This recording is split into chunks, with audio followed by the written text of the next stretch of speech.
ఓం శ్రీ గణేశాయ నమః. ఓం శ్రీ విష్ణురూపాయ నమఃశివాయ. నమస్కారం అండి.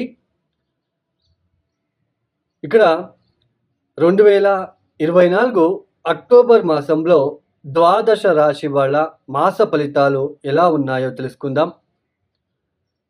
ముందుగా ఎవరైతే ఈ వీడియోని చూస్తున్నారో లైక్ చేయండి, షేర్ చేయండి, సబ్స్క్రైబ్ చేసుకోండి.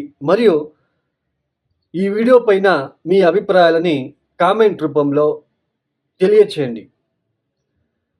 ముఖ్యంగా ప్రేక్షకులకి ఎప్పటిలాగే ఒక చిన్న క్లారిటీ ఇస్తున్నాను. చూడండి, అందరూ కూడా రాశి ఫలితాలు అనే వెళ్తున్నారు తప్ప యాక్చువల్లీ ఇక్కడ ఏంటి అంటే ముఖ్యంగా లగ్న కుండలి చాలా ఇంపార్టెంట్ అండి.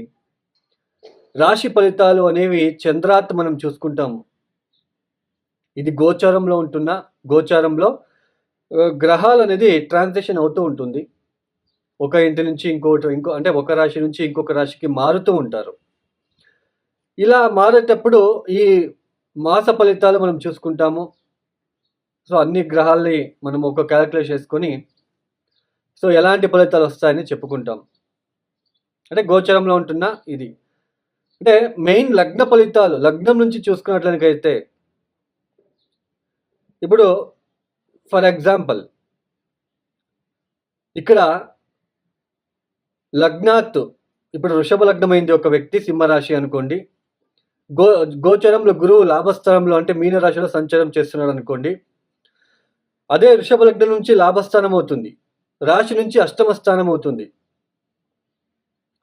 అంటే ఇక్కడ మనము ఇలా చూసుకునేటప్పుడు దశాభుక్తి చూసుకోండి. అట్లే దశాభుక్తి ఏది జరుగుతుంది, దశాభుక్తి కనుక ఫెయిల్ అయ్యి ఉన్నట్లు కనుకైతే లగ్నాత్తు లాభస్థానంలో గురువు ఉన్నాడు కాబట్టి ఆకస్మికంగా లబ్ధి వస్తుంది అని మనం తెలుసుకోవచ్చు. అదే గురు మహాదశనే జరుగుతుంది అనుకోండి, ఇది కూడా కొద్దిగా ఫేవరబుల్గా ఉంటుంది ఈ సంవత్సరం అని తెలుసుకోవచ్చు. ఎందుకంటే లాభస్థానంలో ఉన్నాడు కాబట్టి, గోచరంలో ఉంటున్నాడు కాబట్టి. అంటే లగ్న ఫలితాలు మనం తెలుసుకోవాలి తప్ప రాశి ఫలితాలు పూర్తిగా రాశి ఫలితాలనే మనము కౌంట్ చేసుకుంటూ వెళ్ళరాదండి. అందరూ కూడా ఈ నక్షత్రము, ఈ రాశి వాళ్ళు ఇలాంటి రాశి వాళ్ళు పెళ్లి చేసుకోరాదు, ఇలాంటి నక్షత్ర వాళ్ళు ఇలాంటి నక్షత్ర వాళ్ళని పెళ్లి చేసుకోరాదు, ఇలాంటి నక్షత్రుడికి ఉద్యోగం బ్రహ్మాండంగా ఉంటుంది, ఆ నక్షత్రాధిపతికి అంటే ఆ నక్షత్రంలో పుట్టిన వ్యక్తి అసలు ఉద్యోగమే ఉండదు. ఇక్కడ చూస్తే ఈ నక్షత్రాలు పుట్టిన వాళ్ళు పెద్దగా ఉద్యోగంలో రాణిస్తారని ఉంటుంది. బట్ ఇక్కడ ఎందుకు లగ్నాత్ దశమస్థానాధిపతి గనక బలహీనపడి ఉంటే అది ఏ రాశి అయినా ఏ నక్షత్రమైనా వాడు ఉద్యోగంలో ఇబ్బంది పడక తప్పదు. దశమాధిపతి చాలా ఇంపార్టెంట్ అండి. ఇవన్నీ తెలుసుకోకుండా చాలా మంది మీరు రాశి నక్షత్రం అని చెప్పుకుంటూ వాళ్ళు వెళ్ళడము, మీరు వినడము. సో ఇదే అండి, నేను ఇక్కడ ఏది తప్పు చెప్పట్లేదు, బట్ రియల్ ఫ్యాక్ట్ ఇది. మనం లగ్నాత్ తీసుకుంటేనే మనకి ఫలితాలు అనేది సులభంగా గోచరిస్తాయి. ఇప్పుడు మగా నక్షత్ర జాతకుడికి ఉద్యోగంలో ఇబ్బందులే ఉండవు, పైకి ఎదిగిపోతాడు అని ఉంటుంది. దాంట్లో అలాగే ఉంది, లేదు అనట్లేదు. బట్ లగ్నాత్ దశమాధిపతి ఫెయిల్ అయింటే ఉద్యోగమే సరిగ్గా చేయలేడు. సో ఇది మనం అర్థం చేసుకోవాలి. అప్పుడు ఏమనుకుంటాడు ఆ వ్యక్తి, మగ నక్షత్రం వాడు పైకి పోతాడని చెప్పాడు, ఇక్కడ చూస్తే నాకు ఉద్యోగం లేదు, అయితే జ్యోతిషం అబద్ధము. సో ఇలా చాలా మంది ఎందుకు ఇక్కడ అయిపోతుంది అంటే ఉత్త రాశి ఫలితాలు ఈ నక్షత్రం వాడు ఎదుగుతాడు, ఈ నక్షత్రం వాళ్ళు సినిమా ఫీల్డ్లో ఎదుగుతాడు. అసలు సినిమా ఫీల్డ్లో ఎదగాలంటే మీకు జాతకం ముఖ్యం. జాతకంలో ఉంటున్న గ్రహస్థితి, శుక్రుడు ఎక్కడున్నాడు, రాహు ఎక్కడున్నాడు, నవమాధిపతి ఎక్కడున్నాడు, దశమాధిపతి ఎక్కడున్నాడు, ఇవి ఇంపార్టెంట్ ఇవి. సో ఇలా మనము ఓన్లీ రాశి ఫలితాలు, ఓన్లీ నక్షత్ర ఫలితాలు కాకుండా ఇవన్నీ పక్కన పెట్టేసి లగ్నాత్ చూసుకోండి. సో తెలియని వాళ్ళకి తెలిసేలా చేయడమే నా ఒక ఇంటెన్షన్. ఇక్కడ ఏది నెగిటివ్గా చెప్పట్లేదు, ఉన్న ఫ్యాక్ట్ మాత్రమే చెప్తున్నాను. అయితే ఈ యొక్క అక్టోబర్ మాసంలో 2024 అక్టోబర్ మాసంలో గ్రహ సంచారం ఎలా ఉంది తెలుసుకున్నట్లయితే గురువు గారు ఈ మాసంలో అంటే 9వ తేదీ నుంచి వక్రించి సంచారాన్ని ప్రారంభం చేస్తున్నారు. రాహు మీనరాశిలో సంచారం, కేతు కన్యా రాశిలో సంచారం, శని భగవానుడు కుంభరాశిలో వక్రించినే సంచారాన్ని కొనసాగిస్తున్నారు. ఇక కుజుడు అక్టోబర్ 20వ తేదీ వరకు మిథున రాశిలో సంచారం, తదుపరి కర్కాటక రాశిలో సంచారాన్ని చేయబోతున్నారు. తన ఒక నీచ స్థానమైన కర్కాటక రాశిలో సంచారము. తర్వాత శుక్రుడు అక్టోబర్ 13వ తేదీ వరకు తులారాశి స్వక్షేత్రంలో సంచారం, తదుపరి వృశ్చిక రాశిలో సంచారం. ఇక్కడ శుక్రుడికి చూడండి, తులారాశి స్వక్షేత్రము, వృశ్చిక రాశి శత్రుక్షేత్రం. వృశ్చిక రాశిలో శుక్రుడు రాగానే సో ఎవరైనా పుట్టిన జాతకుడికి వృశ్చిక రాశిలో కనుక శుక్రుడు ఉన్నట్లు కనుక అయితే అది డిపెండ్స్ ఆన్ వాళ్ళ ఎన్ని డిగ్రీలో ఉన్నాడు, ఏ నక్షత్రంలో ఉన్నాడో దాన్ని చూసుకొని చెప్పాలి ఫలితాలు. బుధుడు వచ్చేసి అక్టోబర్ 10వ తేదీ వరకు కన్యా రాశిలో సంచారం, తదుపరి తులారాశిలో సంచారం. ఇక సూర్యుడు అక్టోబర్ 17వ తేదీ వరకు కన్యా రాశిలో సంచారం, తదుపరి తులారాశిలో సంచారం.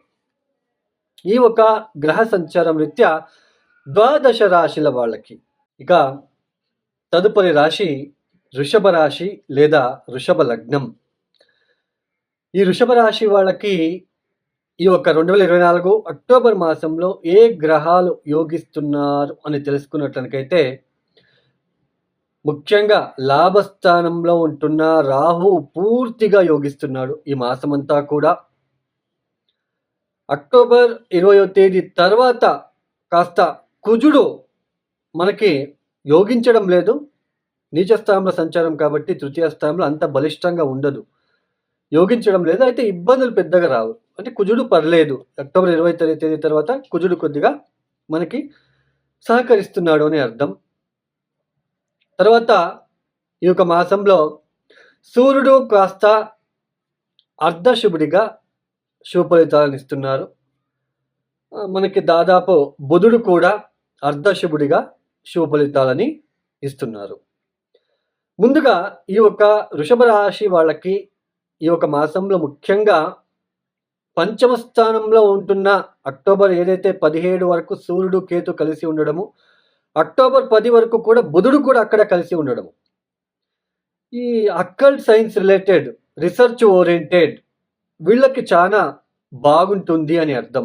జ్యోతిష్యులు కావచ్చు, రీసెర్చ్ ఓరియంటెడ్ పీపుల్స్ కావచ్చు, వాళ్ళకి మంచిగా గుర్తింపు, తెలియని నాలెడ్జ్ ఉంటుంది కదా, ఎక్కడో హిడెన్ నాలెడ్జ్ ఈ సమయంలో బయటికి రావడము. ఎవరో 10 మంది కూర్చొని మాట్లాడుతూ ఉంటారు, మీరు వెళ్ళి సడన్గా ఇలా కాదు ఇలా అని చెప్తారు. అక్కడ కొద్దిగా మీ ఒక పేరు అనేది వినిపించడానికి అవకాశం ఉంటుంది. అంటే కరెక్ట్గా చెప్పావప్ప నువ్వు అన్నట్టుగా ఎక్కడో తెలియని హిడెన్ నాలెడ్జ్ అని అంటాం కదా, అది ఈ సమయంలో బయటికి రావడానికి అవకాశాలు ఉంటాయి.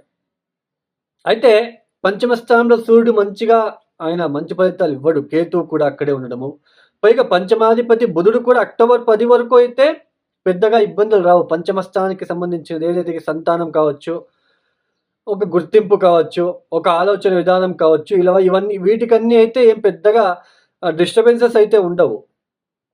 అక్టోబర్ 10 తర్వాత కాస్త ఒక 7 రోజుల పాటు మళ్ళీ మీకు కాస్త స్టమక్ రిలేటెడ్ ఇష్యూస్ కావచ్చు, సంతానం విషయంలో ఖర్చులు పెరగడము, వాళ్ళకి ఆరోగ్యం విషయంలో ఇబ్బందులు, ఇలాంటివన్నీ ఏర్పడుతూ ఉంటాయి.